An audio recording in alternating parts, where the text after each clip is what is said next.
تو یہ چیزیں کب تک بہتر ہو سکتی ہیں, اور کیا آپ کو لگتا ہے کہ اب ہماری جو حکومت ہے انہوں نے بہتری کی جانب کوئی ایک سٹیپ بھی لیا ہے؟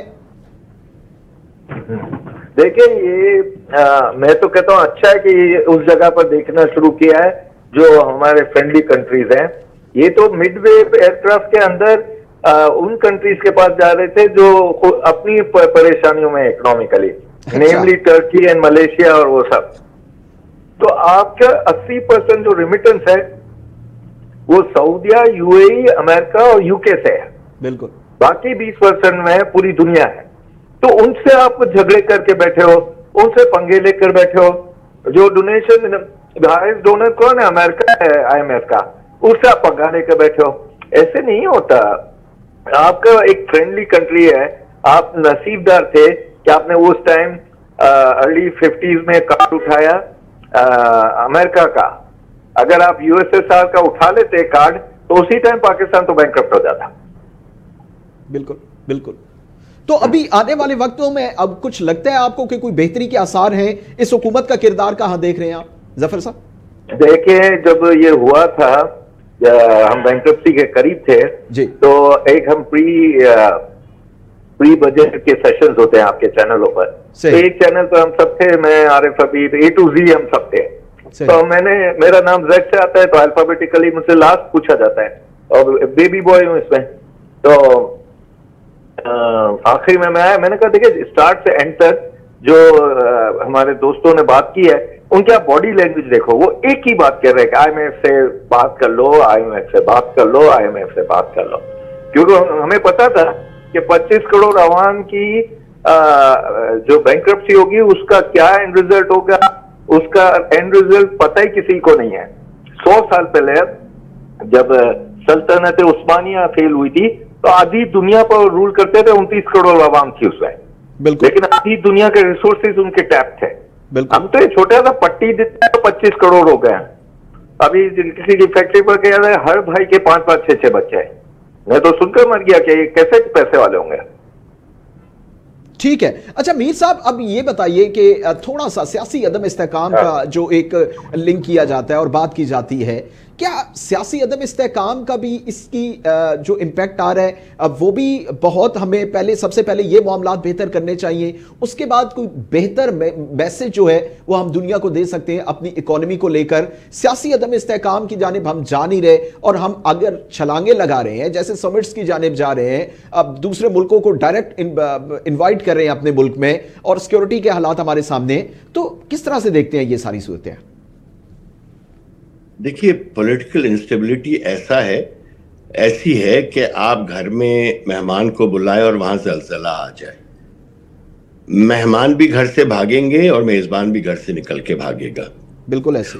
اور اس گھر میں جہاں ہر چند سال بعد مہمان آئے اور زلزلہ آئے تو مکین بھی بھاگیں گے اور مہمان بھی بھاگیں گے.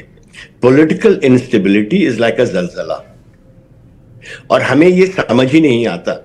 It is so interlinked with stability, economic stability, کہ دنیا میں سب کو یہ بات پتا ہے, فائنانس منسٹر کو بھی پتا ہے, حکومت کو بھی پتا ہے, اسٹیبلشمنٹ کو بھی پتا ہے, سب کو پتا ہے کہ پولیٹیکل انسٹیبلٹی جب ہوگی تو آپ کی اکانومی گرو نہیں ہو سکتی. کیوں؟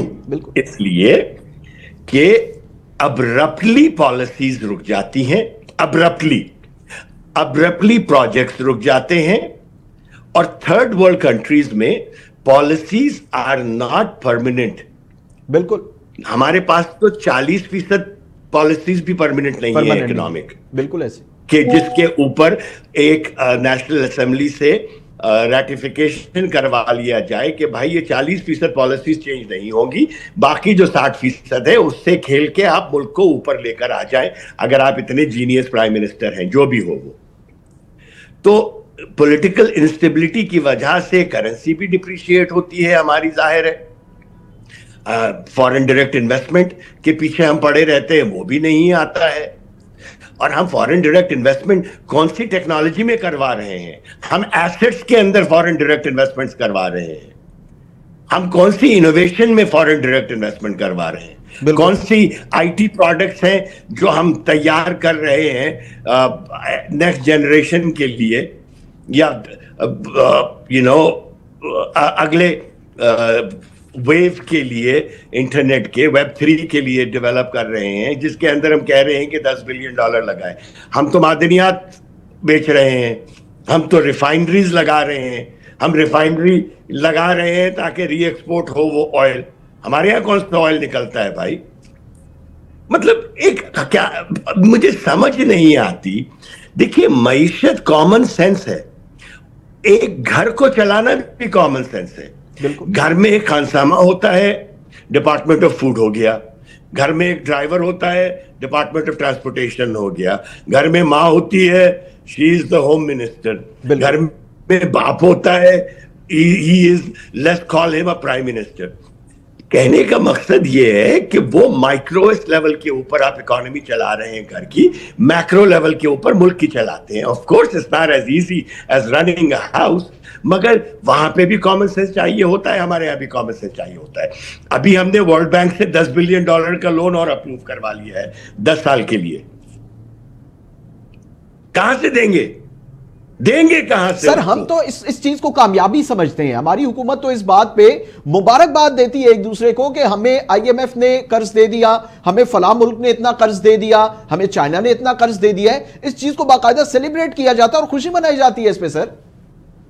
اسی لیے کہ کم عقلوں کا ٹولہ ہے. 1 لاکھ روپے کی تنخواہ والے کو 1 کروڑ روپے کی لائن کا کریڈٹ کارڈ دے دیں اور وہ خوشی میں خرچ کرنا شروع کر دے, تو 3 مہینے کے بعد اس کا کیا افیکٹ ہوگا؟ 10 سال کے بعد ہماری کرنسی کہاں ہوگی؟ کن پروجیکٹس میں یہ $10 بلین لگایا جائے گا جس سے ریونیوز جنریٹ ہوں گے؟ بالکل غالباً رابطہ ہمارا منقطع ہو گیا. ناظرین بالکل جو بات ہو رہی ہے کہ سب سے پہلے ہم اس ملک کا ماحول اگر انسٹیبلٹی ہے, اگر ہم پروٹیکشن نہیں دے پا رہے تو کوئی انویسٹر کیسے آ کے ہمارے ملک میں انویسٹ کرے گا؟ ٹھیک ہے, اور اسی پر بات کرتے ہیں. ہمارے ساتھ موجود ہیں چودھری محمد اکمل, سینئر اکونومسٹ ہیں اور کافی گہری نظر پاکستان کی معیشت پہ رکھتے ہیں. بہت شکریہ آپ کے وقت کا. سر سب سے پہلے تو عام فہم زبان میں ذرا یہ سمجھائیے کہ آج ہم بات کر رہے ہیں کہ حکومت کے دعوے تو اپنی جگہ, اسٹاک ایکسچینج از فلائنگ اور سارے معاملات ہمارے سامنے ہیں, لیکن بہتر اشاریے آ رہے ہیں حکومت کے سامنے اکانومی کو لے کر, لیکن ایک عام آدمی تک اس کے فوائد ابھی تک نہیں پہنچے یا نہیں پہنچ پا رہے. اس کی کیا وجوہات ہے اور حکومت جو دعوے کر رہی ہے اس کے پیچھے کیا راز ہے؟ دیکھیں بہت بہت شکریہ سب سے پہلے تو لائن پہ لینے کا.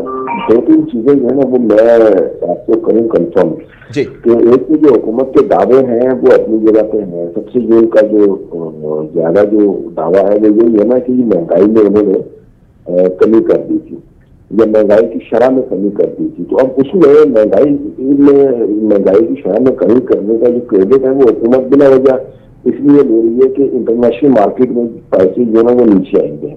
پیٹرول کی پرائز جو ہے جو آئل جسے ہم کہتے ہیں $70 کی پر آ گئی تھی پر بیرل. اسی وجہ سے جو ریچ ہے بنڈنگ اس کی پرائز بھی نیچے آ گئی تھی. تو اسی وجہ سے ہمارے یہاں پہ بھی جو انفلیشن ہے اس میں اس کی شرح میں کمی آنا شروع ہو گئی تھی. اب جو ہے وہ حالات تھوڑے سے بدل رہے ہیں. حالات اس طرح بدل رہے ہیں کہ جو انٹرنیشنل مارکیٹ میں دوبارہ سے جو آئل کی پرائز ہے وہ تقریباً $80 پر بیرل کو ٹچ کر چکی ہے, اور جس کے نتیجے میں آنے والے دنوں میں آپ کو پیٹرول جو ہے وہ 25 سے 30 روپے تک مہنگا ہوتا ہوا نظر آئے گا اگر اس میں مزید کوئی کمی بیشی نہ ہوئی تو. یہ آج کی تاریخ تک کے میں آپ کو جو پریڈکشن ہے وہ کر کے دے رہا ہوں. دوسری طرف جو ہے وہ جیسے جیسے امریکہ میں حکومت چینج ہو رہی ہے تو اس کی وجہ سے آپ دیکھیں گولڈ کی پرائسز کے اوپر جو ہے وہ بڑا امپیکٹ آ رہا ہے. سونا بھی مہنگا ہوتا جا رہا ہے. تو اس کا مطلب یہ ہے کہ تھوڑی سی انٹرنیشنلی بھی انسرٹینٹی اکنامکلی بڑھ رہی ہے. اور یہ اب ٹرمپ صاحب کی حکومت آتی ہے, اس کے بعد آگے ان کی کیا پالیسیز ہوں گی تو اس کے بعد ڈپینڈ کرے گا کہ ڈالر جو ہے وہ کہاں جائے گا, آیا کہ وہ بڑھے گا یا اس کی قدر میں کمی واقع ہوگی. تو یہ دونوں اس قسم کے فیکٹر ہیں جو ہمارے یہاں مہنگائی کو زیادہ بھی کر رہے ہیں اور مہنگائی کو کم بھی کر رہے ہیں. تو اس میں جو بلا وجہ کا حکومت کریڈٹ لے رہی تھی کہ مہنگائی کی شرح میں ہم نے کمی کر دی وہ بھی غلط تھا, اور اب جو مہنگائی کی لہر آئے گی وہ بھی انٹرنیشنل مارکیٹ میں جو اتار چڑھاؤ ہے اس کی وجہ سے آئے گی. حکومت کی پالیسی جو ہے نا بظاہر مکمل طور پہ مجھے حکومت جو ہے وہ تو ناکام نظر آتی ہے اپنی پالیسیز کو امپلیمنٹ کرنے میں. حال ہی میں انہوں نے اناؤنس کیا اڑان پاکستان پروگرام, اگر آپ نے سنا ہو تو اب اس میں جو ہے نا وہ احسن اقبال صاحب نے جو ہے نا وہ مجھے یاد ہے 1998 میں جب ان کی حکومت تھی تو اس وقت بھی انہوں نے ایک پروگرام لانچ کیا تھا ویژن 2010 احسن اقبال صاحب نے. تو یہ جب بھی گورنمنٹ میں آتے ہیں نا تو اس طرح کے تھیوریٹیکل اور کتابی قسم کی چیزیں جو ہے نا وہ تو پیش کرتے رہتے ہیں. ویب سائٹ بنا دی, اس میں جو ہے نا وہ سارے ویژن مشن اور ساری چیزیں لکھی, 5 E's کو ہم نے اڈاپٹ کرنا ہے, سسٹینیبل ڈیولپمنٹ کو اچیو کرنا ہے, انکلوسو. اب یہ ساری باتیں تھیوریٹیکل حد تک تو صحیح ہے, لیکن پریکٹیکلی جو ہے نا وہ حکومت کا کوئی عمل دخل نظر نہیں آتا. جو ان کو کرنا چاہیے تھا وہ چیزیں بھی نہیں کر پا رہے. مطلب پرائیویٹائزیشن انہیں کرنی تھی, جو سرکاری ادارے ہیں نقصان میں جا رہے ہیں وہ ان سے ابھی تک ہو نہیں پا رہی. اسی طریقے سے انہوں نے جو اسٹرکچرل ریفارمس کرنی تھی اس کا عمل جو ہے وہ شروع ہوتا ہوا نظر نہیں آ رہا. آپ FBR کی سائٹس پہ دیکھیں یا ٹیکس کلیکشن کو دیکھیں, اس میں اگین وہی ٹیکس چوری جو ہے وہ مطلب عام ہے. مطلب ٹیکس چوری, اس میں کوئی خاطر خواہ اقدامات نہیں کیے گئے. ایز آف ڈوئنگ بزنس کے لیے کوئی اقدامات سچ نہیں کیے گئے. تو یہ ساری ایسی چیزیں ہیں جس کی وجہ سے حکومت کی پرفارمنس اور ریلائبلٹی سوال تو یہاں پر بنتا ہے کہ حکومت کے جو دعوے ہیں ان کے پیچھے کیا راز ہے. جو حکومتی دعوے ہیں کہ مثبت اشاریے آ گئے ہیں اور پاکستان بہت جلد ٹیک آف کرنے والا ہے, اڑان پاکستان شروع ہو چکا ہے, اب تو پاکستان کے راستے میں کوئی رکاوٹ نہیں ہے, تو یہ کیا سب پھر پولیٹیکل سکورنگ ہم اسے کہہ سکتے ہیں؟ میں کہہ رہا ہوں وہ پولیٹیکل پوائنٹ اسکورنگ ہے. ہاں, حال ہی میں جو ایک ان کو ایڈوانٹیج حاصل ہوا ہے, جو انہوں نے ورلڈ بینک میں جو تقریباً $20 بلین کا جو 10 سالہ پروگرام اپروو کیا ہے بائیڈن حکومت نے جاتے جاتے ان سے کروایا ہے, تو یہ اگر صحیح طریقے سے امپلیمنٹ ہو جاتا ہے تو اس سے اکنامکلی حکومت کو فائدہ ہو جائے گا. تو اس کو جو ہے ہم بہرحال ایک کامیابی حکومت کی جو ٹینجیبل جو نظر آنے والی چیز ہے وہ کہہ سکتے ہیں, لیکن یہ بھی ابھی تک معاہدہ ہوا ہے, ابھی تک اس کے اوپر عمل درآمد جو ہے وہ بظاہر شروع نہیں ہوا. اور حکومت جو ہے وہ اس کی بہرحال اگین وہی کوشش ہے کہ جو ہے وہ کسی طریقے سے صرف اور صرف زبانی جمع خرچ کر کے یہ ظاہر کیا جائے کہ جی عام آدمی کی زندگی بہت آسان ہو گئی ہے اور اس وقت سارے مسائل حل ہو گئے ہیں, روزگار ملنا شروع ہو گیا ہے اور غربت ختم ہوتی جا رہی ہے, تعلیمی مینار سب کے اوپر کام ہوتا جا رہا ہے. حالانکہ ایسی چیزیں فیکچوئل نہیں ہے اور نہ ہی اس کو ہم جو وہ ریکگنائز کر سکتے ہیں انڈیپینڈنٹلی. تو over all position is not that much good جو کہ ریپرزینٹ کی جا رہی ہے حکومت کی طرف. ٹھیک ہے. اچھا, ہم بات کر رہے تھے, ہمارے جو معزز مہمان تھے پہلے چوہدری صاحب, ان سے بھی ایڈہاکزم پر بات کر رہے تھے کہ کیا پاکستان کی ایڈہاکزم تو پاکستان میں شروع سے رہا ہے, لیکن اب جو پالیسیز ہیں جیسا کہ ہم نے دیکھا کہ کیا ان کا امپیکٹ ہے کہ ہمارے ملک میں جو ملٹی نیشنل کمپنیز تھی, جو ہمارے ملک کے اندر انویسٹرز موجود تھے, وہ بھی ہمارے ملک سے جا رہے ہیں. تو کیسا دیکھتے ہیں کہ ان پالیسیز کو چینج کرنا چاہیے, ایڈہاکزم کے بارے میں کیا پالیسیز بنانی چاہیے اور ان کا امپیکٹ آگے مستقبل میں کیا دیکھتے ہیں؟ بالکل آپ نے زبردست بات کی ہے, اور میں آج کل زیادہ اپنا جو فوکس ہے نا وہ اسی پوائنٹ کے اوپر کر رہا ہوں کہ right man for the right job. تو یہ جو آپ کہہ رہے ہیں یہ اسی بات کی انڈورسمنٹ ہے اس کی کہ اگر صحیح کام کرنے کے لیے صحیح بندہ ہوگا تو ہی فائدہ ہوگا. اب FBR کی جیسے میں نے آپ کو بات کیا, FBR میں بیوروکریسی ہے, اس میں سارے CSS آفیسر بھرتی کیے ہوئے. اگر CSS آفیسر میں کوئی ڈاکٹری کا بیک گراؤنڈ ہوتا ہے, کسی کا لا کا بیک گراؤنڈ ہوتا ہے, کسی کا انجینئرنگ کا بیک گراؤنڈ ہوتا ہے, کسی کا آرٹس کا بیک گراؤنڈ ہوتا ہے, اب وہ اٹھ کے آ کے FBR میں ٹیکسیشن کے لاز کو جو ہے وہ امپلیمنٹ کرتے ہیں. تو کیا یہ پریکٹیکلی پاسبل ہے؟ میرے خیال میں تو نہیں ہے. یہ بالکل ایسے ہی ہے کہ آپ جو ہے وہ جائیں کسی ڈاکٹر کے پاس اور اس سے کہیں مجھے فلان بلڈنگ کا نقشہ بنا دو, تو نہیں کر سکتا.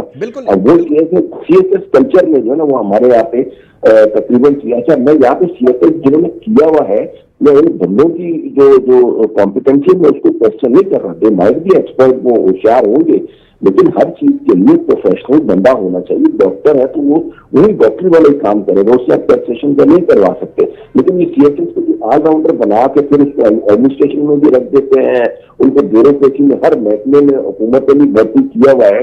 حالانکہ پرائیویٹ سیکٹر میں اگر میں بات کروں تو پرائیویٹ سیکٹر میں پروفیشنلز کو بھرتی کیا جاتا ہے. تو میرے خیال میں جتنی بھی پبلک سیکٹر آرگنائزیشن ہیں یا جو اتھارٹیز ہیں جن کا کام جو ہے نا وہ رولز کو امپلیمنٹ کرنا ہے, تو میرے خیال میں ان کو پروفیشنلز کو اڈاپٹ کرنا چاہیے. اکاؤنٹنگ اینڈ فائنانس کی اگر میں بات کروں تو اس میں چارٹرڈ مینجمنٹ اکاؤنٹنٹس جو ہے دے کین ہیلپ ا لاٹ, چاہے وہ ٹیکس ہو. ایف سی سی ٹی میں ابھی ایف سی ایم اے کو جو ہے نا وہ اپوائنٹ کیا گیا. آپ یقین کریں اس کی کارکردگی بالکل ورلڈ کلاس لیول کی ہو گئی, اپ ٹو ڈیٹ ان کی انفارمیشن ہو گئی. اسٹیٹ بینک کے جو گورنر ہے ہی ایف سی ایم اے, آپ دیکھیں وہ کس طریقے سے مانیٹری پالیسی کو پروفیشنلی ہینڈل کر رہے ہیں. جبکہ ہمارے یہاں پہ جو ہے نا وہ سسٹم آپ کو میں نے بتا دیا. تو میرے خیال میں یہ ایڈوکیزم اور یہ جو دوسری اپروچ ہے کہ یہ سمپل بیوروکریٹیکل اپروچ کو لے کے چلا جائے تو یہ واقعی ملک کے لیے بڑا نقصان دہ ثابت ہو رہا ہے. اور میرے خیال میں کم از کم فائنانس اور اکانومی کی حد تک جو ہے نا وہ جو پروفیشنل ہیں, پروفیشنل باڈیز کے جو ممبرز ہیں ان کو جو ہے وہ اپوائنٹ کرنا چاہیے جس پرپز چاہے. اچھا چودھری صاحب, ٹائم ہمارا بالکل مختصر ہے. آخری سوال آپ سے کہ یہ جو سارا ہم نے آپ نے تجزیہ کیا, دوسرے مہمانوں نے تجزیہ کیا, جو لیکنگ ہمیں نظر آ رہی ہے پالیسیز کے حوالے سے اور جو ہم نے اسٹینڈرڈ سیٹس کیے ہوئے ہیں اس حوالے سے, تو فقدان کہاں پہ ہے؟ کیا کہتے ہیں کہ کیپیبلٹی نہیں ہے, سنسیریٹی کا فقدان ہے, کیا جڑ کیا ہے, روٹ کاز کیا ہے اس کی؟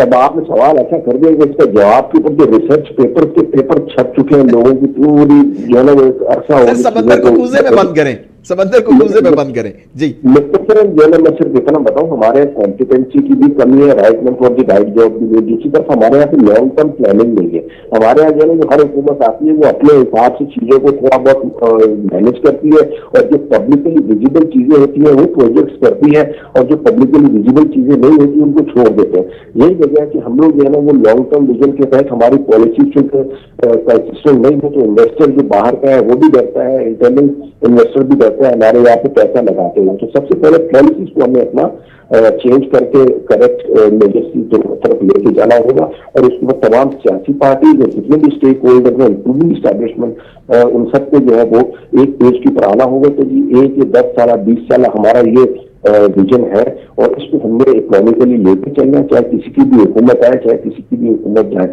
تو کم سے کم چند ایک نکات کے اوپر سب اسٹیک ہولڈرز کو متفق ہونا ہوگا, تو پھر ہم ایک اچھے اور مستحکم پاکستان کی طرف جا سکتے ہیں. چلے, بہت شکریہ. ہمارے ساتھ موجود تھے چودھری محمد اکمل صاحب, میر محمد علی صاحب ہمارے ساتھ موجود تھے, اور ظفر موتی.